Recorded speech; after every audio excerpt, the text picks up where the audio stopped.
बनने की ट्रेनिंग। सुधा के बेटे की शादी होने वाली थी और वो इतनी एक्साइटेड थी कि आज मैं ऊपर आसमान नीचे, आज मैं आगे जमाना है पीछे। अरे हाँ भाग्यवान, तू सबसे आगे ही है। लेकिन हुआ क्या है? सास बनने वाली हूँ मैं। अरे घर में एक नया सदस्य आ जाएगा, कितना अच्छा लगेगा ना।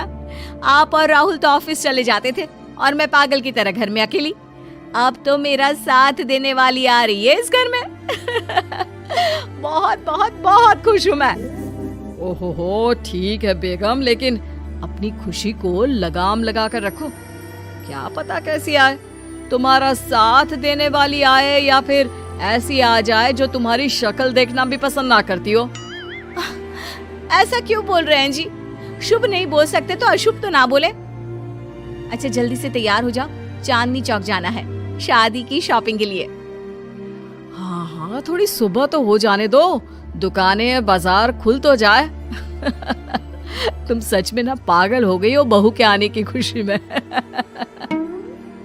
बेटा माँ की हरकतें देख रहा था। वो सारी बात फोन पर अपनी होने वाली बीवी राशि को बताता है। फिर पता है क्या हुआ?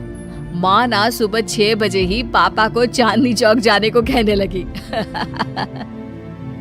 दूसरी तरफ राशि कहती है, अरे वाह, ये तो बहुत अच्छी बात है ना। सास इतना सोचने वाली मिल रही है, और क्या चाहिए। मैंने भी सोचा है मम्मी जी के साथ बहुत प्यार से रहूंगी, उनका ख्याल रखूंगी और प्यार करूंगी। राहुल भी खुश था। लेकिन बाजार में सुधा जी और उनके पति को एक अजीब सी दुकान दिखती है जिसके बाहर लिखा होता है, हमारे यहाँ सास बनने की ट्रेनिंग दी जाती है। ये देखिए जरा, लग रहा है आजकल के लोगों को कोई काम नहीं है। अरे सास बनने की भी ट्रेनिंग होती है क्या?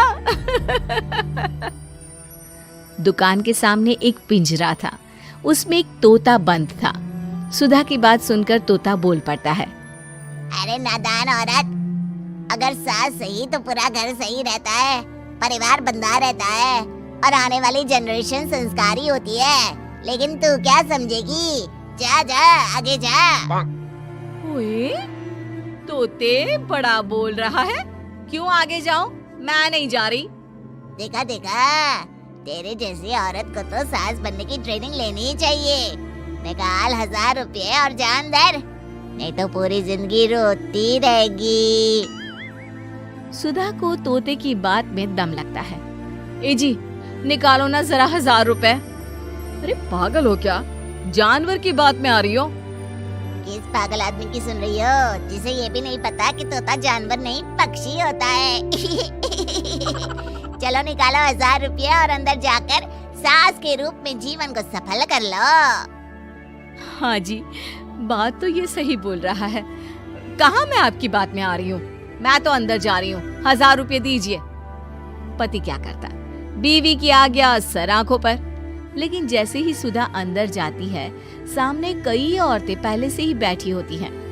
मेरी पहली बहू के वक्त मैंने इतना नहीं सोचा था, और आज वो मेरे सर पर चढ़कर नाचती है। गुरुजी, कोई उपाय बताए। तभी गुरु की नजर सुधा पर पड़ती है और वो आंखें बंद कर लेता है। तू पहले भी मेरी दुकान के सामने से होकर गई थी ना, तब क्यों नहीं आई?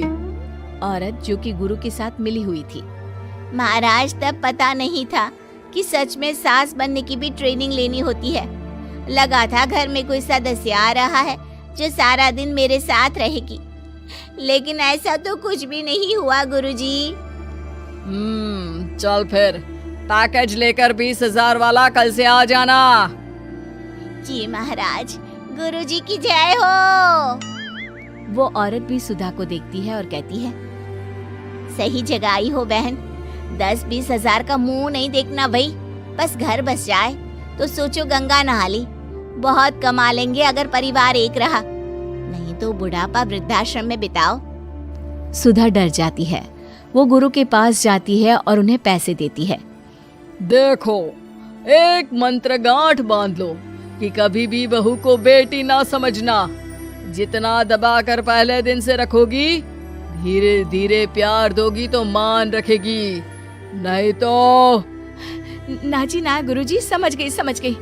अरे भला हो भगवान का जो आपसे मिला दिया, नहीं तो मैं।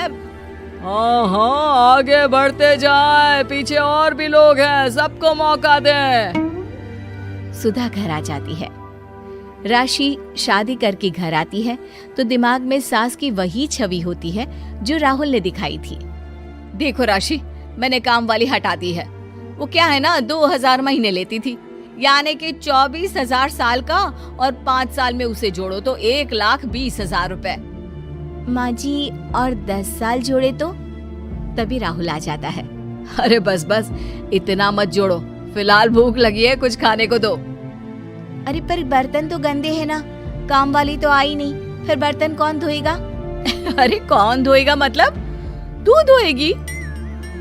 मैं? ठीक है, मैं धो लेती हूँ, धो कर देती हूँ, आप खाना बना ले। अरे खाना भी तू ही बनाएगी? ये क्या बात होती है माँ, क्या हो गया तुझे? कल तक तो कुछ और ही बोल रही थी। लेकिन सुधा का व्यवहार सुधरने का नाम ही नहीं ले रहा था। बहू और बेटा ससुर से बात करते हैं। पिताजी, क्या हो गया है माँ जी को? वो क्यों ऐसे व्यवहार कर रही है जैसे मैं कोई नौकरानी हूँ? पिता क्या करता, बता देता है सारी कहानी कि कैसे सास का दिमाग एक गुरुजी ने खराब किया है। सास बनने की ट्रेनिंग? तो मामला ये है, वही मैं कहूँ, कहाँ तो माँ बहू का इंतजार ऐसे कर रही थी मानो साक्षात कोई देवी आने वाली है, लेकिन व्यवहार नौकरानी जैसा। देखिए माँ बुरी नहीं है, बस किसी ने उनका दिमाग खराब कर दिया है। तो ऐसे में मेरे पास एक आइडिया है। बहू फुसुर फुसुर करके पति और ससुर से बात करती है। अगले दिन बहू सास के सामने कहती है, अच्छा मैं जा रही हूँ, मेरी क्लास है। ये बोलकर बहू निकल जाती है। ये कौन सी क्लास करने जा रही है? पढ़ाई तो खत्म हो गई थी इसकी। अरे माँ, दरअसल वो ये सोचकर आई थी कि तुम माँ जैसी होगी, लेकिन यहाँ तुम तो तुर्रम खां बन गई हो। तो वो किसी बहू बनने की ट्रेनिंग वाली क्लास में गई है। ये बोलकर बेटा बाप की ओर देखता है और आंख मार देता है। हाँ हाँ, वो तो तुम्हारी माँ ने भी सास बनने की ट्रेनिंग ली है बेटा। पहले का जमाना और था भाई, कि भोले मन से रिश्ते शुरू किए जाते थे। अब तो नई लड़की घर आते ही नौकरानी हटा देते हैं। बताओ, पिछले 25 साल से वो नौकरानी काम कर रही थी, तब तो कोई हिसाब किताब नहीं हुआ। अरे पापा, आप भी माँ को बोल रहे हैं? अरे माना, वो माँ समझ कर आई, घर में खुशहाली रखने के लिए हमेशा आप लोगों के साथ उठती बैठती, माँ को कभी जवाब नहीं दिया। लेकिन माँ की क्या गलती?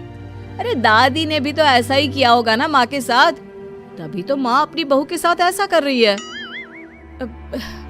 नहीं, वो तो बहुत अच्छी थी। मेरे आने के बाद तो उन्होंने खाना बनाने वाली भी रख ली थी। अरे तो फिर तुमने क्यों काम वाली हटा दी? किसी के कहने पर अपना घर खराब कर रही हो तुम सुधा। अब बहू भी गई है ट्रेनिंग लेने, पता नहीं क्या सीख कर आएगी। नहीं, मैं अभी जाकर उसे ले आती हूँ। तभी बहू वहां पर आ जाती है। नहीं माँ जी, मैं कहीं नहीं गई थी, मैं तो सिर्फ आपके लिए ये नई साड़ी लेने गई थी। अब तो सब ठीक है ना?